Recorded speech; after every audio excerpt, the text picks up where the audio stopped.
Good morning students. आज हम chapter number 15 start करेंगे। इसका नेम है सम नेचुरल फिनोमिना। हमारी नेचर में कुछ नेचुरल फिनोमिना होते हैं, उसके बारे में हम स्टडी करेंगे, जैसे कि cyclone, wind, storm, lightning, thunderstorm. इन सभी के बारे में हम डिटेल से स्टडी करेंगे। ठीक है, तो देखो, ये जो नेचुरल फिनोमिनाज वगैरह हैं ये फिज़िक्स के अंडर आते हैं। फिज़िक्स क्या है? It is a branch of study which deals with the nature and natural phenomena. Physics science की वो ब्रांच है जो नेचर और उनके नेचुरल फिनोमिनाज के बारे में स्टडी करती है। ठीक है, सो हम क्या मान के चल रहे हैं कि आज से हम फिज़िक्स स्टार्ट कर रहे हैं। ठीक है, तो देखो, आपने क्लास 7 में क्या पढ़ा है? विंड के बारे में, स्टॉर्म, साइक्लोन सभी पढ़े हैं। साइक्लोन्स क्या होते हैं? ये एक ऐसे डिस्ट्रक्टिव मतलब विनाशकारी नेचुरल फिनोमिना होते हैं जिसके कारण ह्यूमन लाइफ और प्रॉपर्टी को बहुत ज़्यादा डैमेज हो सकता है। We also have learn that we can protect ourselves from cyclone to some extent by taking timely action. अगर हम टाइम पर एक्शन लें तो साइक्लोन से होने वाले डैमेज से खुद को बचा सकते हैं। कैसे? जो भी साइक्लोन प्रोन एरियाज़ होते हैं वहाँ पर अगर पहले से ही गवर्नमेंट प्रॉपर एक्शन ले, बता दे, जगह खाली करवा दे तो बचा जा सकता है। खाली जगह पर हमें नहीं जाना चाहिए, घरों के अंदर रहना चाहिए। ये सब हमने पढ़े हैं प्रिकॉशंस। तो देखो, इस चैप्टर में हम दो डिस्ट्रक्टिव फिनोमिना के बारे में डिटेल से स्टडी करेंगे। एक तो है लाइटनिंग, बिजली का चमकना, और एक है अर्थक्वेक, भूकंप। दो चीज़ें हम डिटेल में पढ़ेंगे। अब देखो, we will also learn about the various steps which can be taken to minimise the destruction caused by lightning and earthquake. देखो, जब भी अर्थक्वेक या लाइटनिंग होगी तो ऑब्वियस सी बात है कि डिस्ट्रक्शन तो होगा, नुकसान तो होगा, तबाही होगी, लेकिन कुछ ऐसे स्टेप्स भी तो हो सकते हैं, कुछ ऐसे तरीके भी तो हो सकते हैं जिनका अगर हम प्रॉपर यूज़ करें तो उससे होने वाले डिस्ट्रक्शन को हम कम कर पाएँ, मिनिमाइज़ कर पाएँ। तो देखो, बिफोर वी डिस्कस लाइटनिंग को पढ़ने से पहले we should first learn about electric charges. हमें पहले इलेक्ट्रिक चार्जेस के बारे में पढ़ना होगा। इलेक्ट्रिक चार्जेस के बारे में क्यों पढ़ना है हमने? क्योंकि ये जो लाइटनिंग है ना, ये इलेक्ट्रिक चार्जेस के कारण ही होती है। तो पहले हमें लाइटनिंग को पढ़ने से पहले इलेक्ट्रिक चार्ज को पढ़ना है कि इलेक्ट्रिक चार्ज होता क्या है। ठीक है, तो देखो, lightning is a electric spark. Lightning, बिजली क्या होती है? ये इलेक्ट्रिक स्पार्क होती है ऑन ए ह्यूज स्केल, बहुत बड़े स्केल पर होती है। ये छोटी मोटी थोड़ी ना है जो तारों में होती है स्पार्किंग, वैसी थोड़ी ना है। ये तो इलेक्ट्रिक स्पार्क है on a huge scale which is caused, किसके कारण होगी? By the accumulation of electric charges in the clouds. जब भी जो बादल है ना उनमें चार्जेस एक्यूमुलेट हो जाएंगे तो क्या होगा? लाइटनिंग होगी। क्यों होगी वो हम पढ़ेंगे अभी। तो देखो, electric charge is the property of matter which is responsible for electrical phenomena. Electric charge एक ऐसी प्रॉपर्टी है मैटर की जो इलेक्ट्रिकल फिनोमिना के लिए रिस्पॉन्सिबल है। जो भी इलेक्ट्रिकल फिनोमिना होंगे that are all due to electrical charges. ठीक है, तो देखो, आपको पहले तो ये पढ़ना होगा कि इलेक्ट्रिक चार्जेस होते क्या हैं और कितने टाइप के होते हैं। तो देखो, पहले तो देखो, इलेक्ट्रिक चार्ज है ना, दो तरह के होते हैं। एक तो होता है पॉजिटिव चार्ज, एक होता है नेगेटिव चार्ज। ठीक है, अब आपको ये पता होना चाहिए कि जो भी चीज़ें हैं, जैसे कि ये बुक है, जो कुछ भी है, वो सभी किसके बने होते हैं? एटम के बने होते हैं। एटम में क्या होता है? एटम में देखो, एक न्यूक्लियस है, ये एक डेंस स्ट्रक्चर है, बिल्कुल डेंस स्ट्रक्चर। इसके अंदर क्या होते हैं? प्रोटॉन भी होते हैं, न्यूट्रॉन भी होते हैं। इसमें क्या है? प्रोटॉन भी है, न्यूट्रॉन भी है। न्यूट्रॉन पर कोई चार्ज नहीं है, न्यूट्रॉन तो है, प्रोटॉन भी है। न्यूट्रॉन पर कोई चार्ज नहीं है, प्रोटॉन्स पर पॉजिटिव चार्ज है। तो ये जो न्यूक्लियस है ना, ये पॉजिटिवली चार्ज होता है। इसके अंदर न्यूट्रॉन तो है बट न्यूट्रॉन इसको कोई चार्ज नहीं देंगे। All charges due to the proton. Proton positive हैं तो ये सारा पॉजिटिवली चार्ज है ये न्यूक्लियस। एटम जो है, सब चीज़ एटम की बनी हुई है। एटम में क्या है, इलेक्ट्रॉन भी होते हैं, प्रोटॉन भी होते हैं, न्यूट्रॉन भी होते हैं। प्रोटॉन और न्यूट्रॉन कहाँ है, न्यूक्लियस में है, इसे बोलते हैं हम न्यूक्लियस। फिर इलेक्ट्रॉन कहाँ है, इलेक्ट्रॉन क्या होते हैं, नेगेटिवली चार्ज होते हैं, ये तो हमें पता है। वो जो इलेक्ट्रॉन होते हैं ना, इसके चारों ओर चक्कर लगाते हैं, यहाँ पर चक्कर लगाते हैं इस तरह से, ठीक है। यहाँ पर 2, फिर 8, 8 इस तरह से आपको पता है, वो बाद में भी हम पढ़ेंगे, ठीक है। तो अब देखो इलेक्ट्रिक चार्ज के बारे में पढ़ते हैं। तो आपको ये पता होना चाहिए, देखो लगभग 2500 साल पहले एक ग्रीक साइंटिस्ट था जिसका नाम था थैल्स। उसने ऑब्ज़र्व किया कि एक मटेरियल होता है, एक अंबर मटेरियल, उसके ना पहले गहने वगैरह बनाए जाते थे। उसकी क्या खासियत होती थी कि उसे जब सिल्क के कपड़े से रगड़ा जाता था ना, तो ये छोटे छोटे पंख जो होते थे, फेदर्स जो होते थे, उनको अपनी तरफ अट्रैक्ट करता था, जिसके कारण ये पहले बहुत फेमस था ये अंबर, ठीक है। इससे क्या बनाते थे पहले, हम कह सकते कि आभूषण भी बनाए जाते थे अंबर से। क्यों, क्योंकि ये ना इसको सिल्क के कपड़े से रगड़ते थे ना, तब ये छोटे छोटे फेदर्स को अपनी ओर अट्रैक्ट करता था। तब तक तो लोग ये समझते थे कि ये कोई चमत्कार है। इस तरह से लोगों को इसके पीछे की साइंस का नहीं पता था कि क्यों छोटे छोटे फेदर्स को, इसको जब रगड़ते हैं, छोटे छोटे फेदर्स को क्यों अपनी तरफ अट्रैक्ट करने लगता है। बाद में थैल्स ने बताया कि जब हम इसे सिल्क के क्लॉथ से रगड़ते हैं, रब करते हैं, तो इस पर इलेक्ट्रिक चार्ज एक्वायर कर लेता है, ये इलेक्ट्रिक चार्ज एक्वायर कर लेता है। देखो जब भी कोई दो चीज़ों को आप रगड़ोगे ना आपस में, तो वो चार्ज हो जाएंगी, उनके ऊपर चार्जेस आ जाएंगे। क्यों, क्योंकि देखो इलेक्ट्रॉन बाहर चक्कर लगा रहे हैं, हर चीज़ एटम की बनी हुई है, एटम में इलेक्ट्रॉन्स जो हैं बाहर चक्कर लगा रहे हैं। जब भी दो चीज़ों को हम रगड़ते हैं ना, तो एक चीज़ से इलेक्ट्रॉन दूसरी चीज़ पर ट्रांसफ़र हो जाते हैं, जिसके कारण चार्जेस ट्रांसफ़र हुए, उसके कारण जो चीज़ें हैं ना वो चार्ज हो जाती हैं। अब जैसे मान लो कि कोई चीज़ है, लेट्स सपोज बैलून है, बैलून, उसको मैंने किसी वुलन क्लॉथ से रब किया, वुलन क्लॉथ से क्या किया, मैंने रब किया, तो इसके ऊपर है ना, इसमें से कुछ इलेक्ट्रॉन इसके ऊपर चले जाएंगे। अगर इलेक्ट्रॉन जाएंगे यानी नेगेटिव चार्ज इसके ऊपर गया, तो ये नेगेटिवली चार्ज हो जाएगा। रगड़ने से क्या होता है, इलेक्ट्रॉन्स ट्रांसफ़र हो जाते हैं, प्रोटॉन या न्यूट्रॉन कुछ नहीं होता है, इलेक्ट्रॉन ट्रांसफ़र हो जाते हैं, तो ये नेगेटिवली चार्ज हो जाएगा। अब जहाँ से इलेक्ट्रॉन गए भाई, उसके पास तो इलेक्ट्रॉन कम हो गए ना, उसके पास जो पॉजिटिव चार्ज है वो डोमिनेट करेगा फिर, ठीक है। वैसे चीज़ें न्यूट्रल होती हैं क्योंकि number of electron number of proton के बराबर है, यानी जितना नेगेटिव उतना ही positive, cancel out, net zero, सारी चीज़ें क्या है, न्यूट्रल है। अब जैसे कि ये भी न्यूट्रल है, सब चीज़ें मतलब न्यूट्रल हैं, जो भी चीज़ें एटम की बनी है। क्यों, क्योंकि जितने इलेक्ट्रॉन हैं उतने ही प्रोटॉन हैं। लेकिन जब चीज़ों को हम आपस में रगड़ते हैं तो इलेक्ट्रॉन्स जो हैं वो ट्रांसफ़र हो जाते हैं।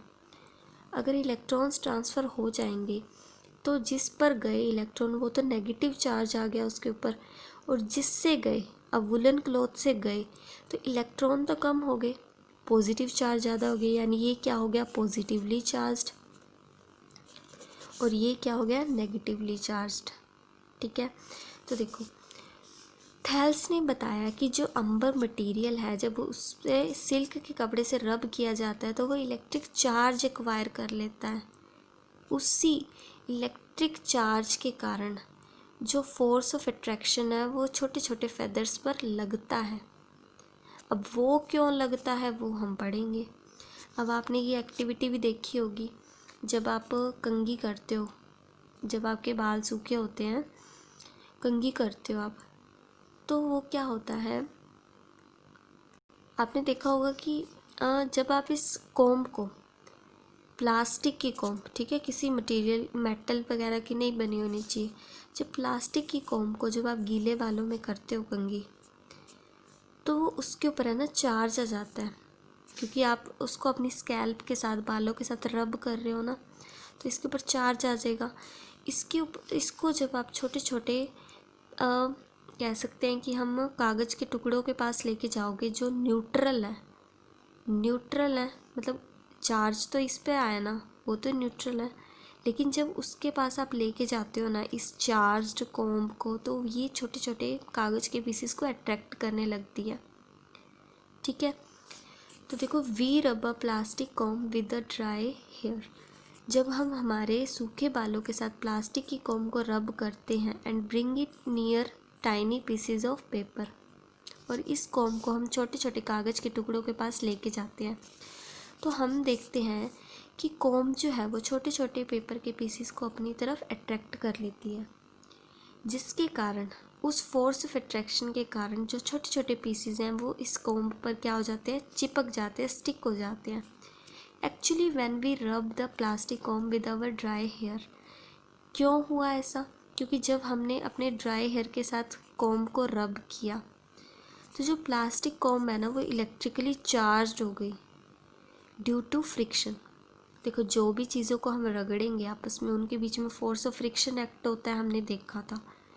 उस फ्रिक्शन की वजह से क्या होता है, जो ये कॉम्ब है ना वो इलेक्ट्रिकली चार्ज हो गई, और जिसने इस इलेक्ट्रिकली चार्ज्ड ऑब्जेक्ट ने जो न्यूट्रल चीज़ है उसके ऊपर फोर्स ऑफ अट्रैक्शन लगाया।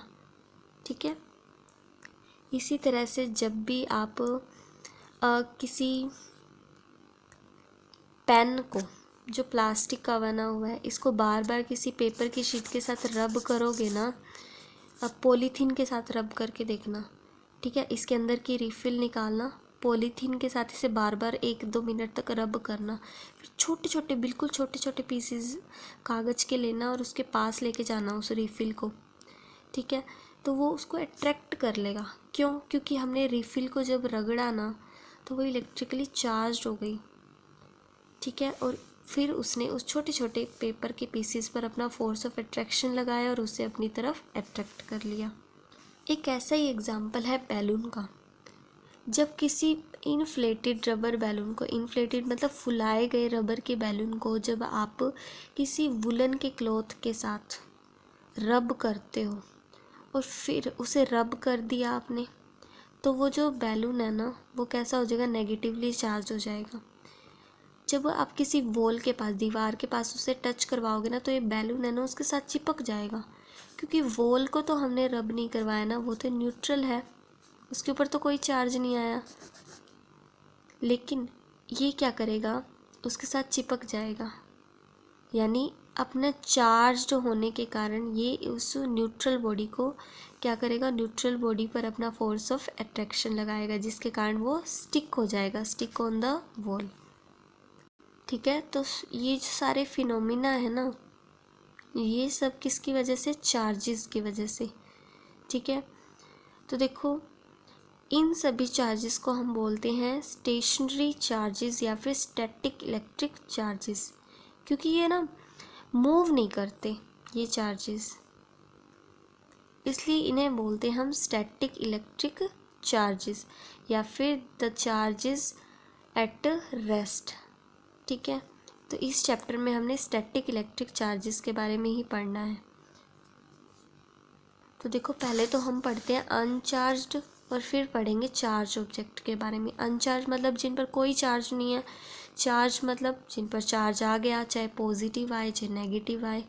ठीक है, अनचार्ज मतलब जिनके ऊपर चार्ज नहीं है, वही है ना। An object having no electric charge on it is called uncharge object. जिस ऑब्जेक्ट पर कोई भी इलेक्ट्रिक चार्ज ना हो उसे हम क्या बोलेंगे, uncharged object. It does not have any effect on any another object. किसी भी दूसरे ऑब्जेक्ट पर कोई इफ़ेक्ट नहीं डालेगा। अब जैसे कोई मतलब अब बैलून लिया, उसे हमने किसी के साथ रब किया ही नहीं, तो वो छोटे छोटे पीसेस पर या फिर वॉल से चिपेगा थोड़ी ना, फिर वो नहीं चिपकेगा ना। इसका मतलब ये जब तक इसे रब नहीं करेंगे, इसे चार्ज नहीं करेंगे, तब तक ये दूसरी चीज़ पर इफ़ेक्ट नहीं डालेगा। तो यानी अनचार्ज जो भी ऑब्जेक्ट है वो दूसरी ऑब्जेक्ट पर इफ़ेक्ट नहीं डालेंगी। लेकिन N object having electric charge on it is called a charged object. जिस ऑब्जेक्ट पर चार्ज होता है, चाहे पॉजिटिव हो चाहे नेगेटिव हो, उसे क्या बोलते हैं हम? चार्ज्ड ऑब्जेक्ट बोलते हैं। जो चार्ज्ड ऑब्जेक्ट होती है ना, वो अनचार्ज ऑब्जेक्ट को अपनी तरफ अट्रैक्ट कर लेती है। देखो, अनचार्ज तो कोई फ़र्क नहीं डालेंगी, लेकिन जो चार्ज ऑब्जेक्ट है वो अनचार्ज पर फ़र्क डालती हैं। जैसे कि एक ग्लास रोड लो आप, उसे है ना रब करो आप सिल्क के क्लॉथ के साथ, ठीक है, फिर क्या हो जाएगा? ग्लास रोड है ना, वो इलेक्ट्रिकली चार्ज हो जाएगी, उसके ऊपर चार्ज आ जाएगा। अब उस ग्लास रोड को आप छोटे छोटे कागज़ के पीसीस के पास लेके जाओ, वो कागज़ के पीसीस तो क्या है? अनचार्ज है ना। ग्लास रोड क्या है? चार्ज्ड है। यानी ये चार्ज्ड ऑब्जेक्ट इन अनचार्ज ऑब्जेक्ट को अपनी तरफ क्या कर लेगी? अट्रैक्ट कर लेगी। यानी चार्ज्ड ऑब्जेक्ट तो अनचार्ज पर इफ़ेक्ट डालेगी, ठीक है। जब तक ग्लास रोड को जब आप चार्ज नहीं करोगे, रब नहीं करोगे, तब तक तो ये अनचार्ज पर कोई फ़र्क नहीं डालेगी, किसी पर भी फ़र्क नहीं डालेगी। लेकिन जब इसे चार्ज करोगे तो ये अनचार्ज छोटे छोटे कागज़ के पीसीस पर क्या डालेगी? इफ़ेक्ट डालेगी। तो देखो, the process of giving electric charge to an object is called charging the object. Object को चार्ज करना, ये क्या मतलब है? किसी भी ऑब्जेक्ट को इलेक्ट्रिकली चार्ज कर देना। इलेक्ट्रिकली चार्ज मतलब या तो उसके ऊपर पॉजिटिव चार्ज आ जाए या नेगेटिव चार्ज आ जाए, उस प्रोसेस को बोलते हैं हम चार्जिंग ऑफ द ऑब्जेक्ट। अब देखो, charging an object by rubbing, कि रब करने से क्यों ऑब्जेक्ट चार्ज हो जाता है, उसके ऊपर पॉजिटिव या नेगेटिव चार्ज क्यों आ जाता है। तो देखो, हमने अभी पढ़ा कि किसी भी ऑब्जेक्ट को चार्ज करने का जो सिंपलेस्ट मेथड है वो क्या है? Is to rub it with another suitable object. किसी और ऑब्जेक्ट के साथ उसे रब कर दो तो वो क्या हो जाएगी? चार्ज हो जाएगी। जैसे कि कोई ऑब्जेक्ट लो, उसे silk cloth, woollen cloth, hair comb को किया ना हेयर के साथ रब, पेपर के साथ कर सकते हो, पॉलीथीन के साथ कर सकते हो, तो वो चार्ज हो जाएगी ऑब्जेक्ट। जैसे कि when an object is rubbed with another object, जब किसी ऑब्जेक्ट को दूसरी ऑब्जेक्ट के साथ रब किया जाता है, then there is a friction between them, तो उनके बीच में क्या होता है? फ्रिक्शन होता है, आपको भी पता है। तो this friction charges the object, इसके कारण, इसी फ्रिक्शन के कारण जो ऑब्जेक्ट होती है वो चार्ज हो जाती है। यानी जो चार्जिंग का मेन कारण है ना, वो फ्रिक्शन है उन दोनों के बीच में। तो charging of an object by rubbing it with another object is called charging by friction. तो जब हम किन्हीं दो ऑब्जेक्ट को फ्रिक्शन से चार्ज करेंगे ना, रब कर देंगे एक दूसरे के ऊपर और वो चार्ज हो जाएंगी, तो उसे बोलेंगे हम चार्जिंग बाय फ्रिक्शन, ठीक है। अब जैसे कि कोई ग्लास रोड है, उसको सिल्क क्लॉथ के साथ अब अगर आप रब करो तो वो चार्जिंग बाय फ्रिक्शन का ही तो एग्जाम्पल है, क्योंकि हमने उन्हें रब किया। रब करने से क्या होता है? फ्रिक्शन होता है उन दोनों के बीच में, तो यानी कि वो क्या है? चार्जिंग बाय फ्रिक्शन का एग्जाम्पल है। और भी एग्जाम्पल है चार्जिंग बाय फ्रिक्शन के, जैसे कि आप प्लास्टिक की कॉम्ब को अपने ड्राई हेयर के साथ रब करते हो तो वो क्या हो जाती है? जो कॉम्ब है वो इलेक्ट्रिकली चार्ज हो जाती है और वो जो छोटे छोटे कागज़ के पीसेस होते हैं उनको अपनी तरफ अट्रैक्ट करने लगती है। उसी तरह किसी बॉल पेन की रिफ़िल को जब आप किसी पॉलीथीन के पीस के साथ रब करते हो तो वो जो बॉल पॉइंट की रिफ़िल है, बॉल पॉइंट पेन की रिफ़िल जो है वो इलेक्ट्रिकली चार्ज हो जाती है और वो छोटे छोटे कागज़ के पीसेस को अपनी तरफ अट्रैक्ट करती है। उसी तरह रबर का जो भी बैलून लेकर आप उसे वुलन के क्लॉथ के साथ, ऊन के कपड़े के साथ जब उसे रब करोगे तो वो चार्ज हो जाएगा और दीवार के साथ चिपक जाएगा। तो जो इलेक्ट्रिक चार्जेस है ना, जो रबिंग से जनरेट होते हैं, ये सभी स्टैटिक इलेक्ट्रिक चार्जेस हैं।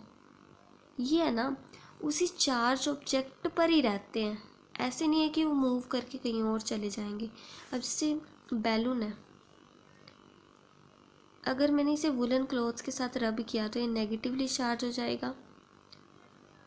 तो ऐसे नहीं है कि अपने आप कहीं फ्लो करके उड़ जाएंगे, कुछ ऐसा हो जाएगा, नहीं।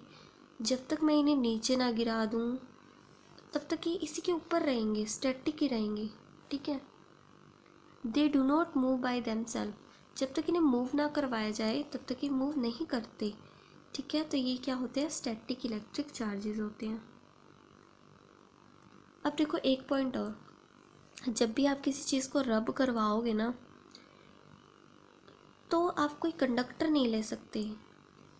कंडक्टर क्यों नहीं ले सकते? जैसे कि कॉम्ब को आपने अपने ड्राई हेयर के साथ रब करवाया तो कॉम्ब किसी मेटल की होगी ना, तो वो चार्ज नहीं होगी। चार्ज क्यों नहीं होगी? क्योंकि वो जो, अगर मान लो देखो आपने रब करवाया, कोई मेटल की कॉम्ब ले रखी है, बालों में आपने फेरी, तो जो भी चार्ज उसके ऊपर आएगा ना वो अपनी बॉडी से ट्रांसफ़र होकर, आपकी बॉडी से ट्रांसफ़र होकर अर्थ में चला जाएगा। अर्थ क्या है? Huge sink of charges. Huge sink of charges, जो भी चार्ज उस मेटल की कॉम्ब पर आएगा, क्योंकि वो कंडक्टर है, उसमें से पास होगा चार्ज, आपकी बॉडी में चला जाएगा।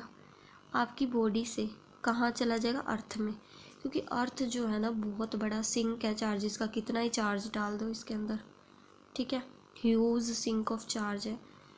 जब तक वो इंसुलेटर नहीं होगी, वो तो फिर हमारी बॉडी से ट्रांसफ़र होकर अर्थ में जाता जाएगा, यानी वो चार्ज ही नहीं होगी वो ऑब्जेक्ट फिर। तो वो उस चीज़ का इंसुलेटर होना भी ज़रूरी है जिसको आप चार्ज करना चाहते हो।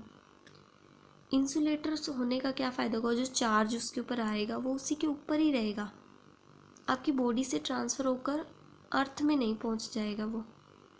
तो देखो ऑल द इंसुलेटर्स ऑब्जेक्ट जैसे कि glass rod, plastic comb, plastic scale, plastic straw, ball point refill, rubber ball balloon etcetera can be charge by rubbing while held in hand. इन्हें हाथों में पकड़ के हम चार्ज कर सकते हैं रगड़ के किसी दूसरी सरफेस से, क्योंकि जो इंसुलेटर होने के कारण वो इलेक्ट्रिक चार्जेस को कंडक्ट तो करते नहीं, खुद के अंदर से पास तो होने नहीं देते, जिसके कारण वो जो चार्ज है वो हमारे हाथों तक नहीं पहुंचता, हमारी बॉडी में से नहीं पहुंचता और अर्थ तक नहीं पहुंचता।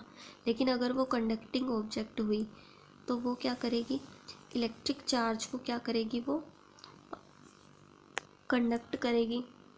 अब वो चीज़ हमने हाथों में पकड़ी हुई तो हमारे हाथों के माध्यम से वो अर्थ में पहुंच जाएगी, यानी वो चीज़ फिर से इलेक्ट्रिकली न्यूट्रल ही रह जाएगी फिर तो इसलिए उस चीज़ का इंसुलेटर होना ज़रूरी है। This is because as soon as conductor gets charge by rubbing with another material.